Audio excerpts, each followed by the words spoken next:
بسم اللہ الرحمن الرحیم۔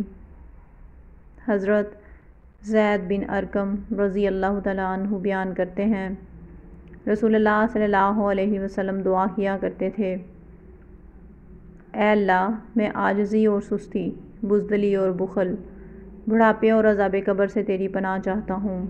اے اللہ، میرے نفس کو اس کا تقویٰ عطا فرما، اس کا تزکیہ فرما، اور تو بہترین تزکیہ کرنے والا ہے، تو اس کا کارساز و مددگار ہے۔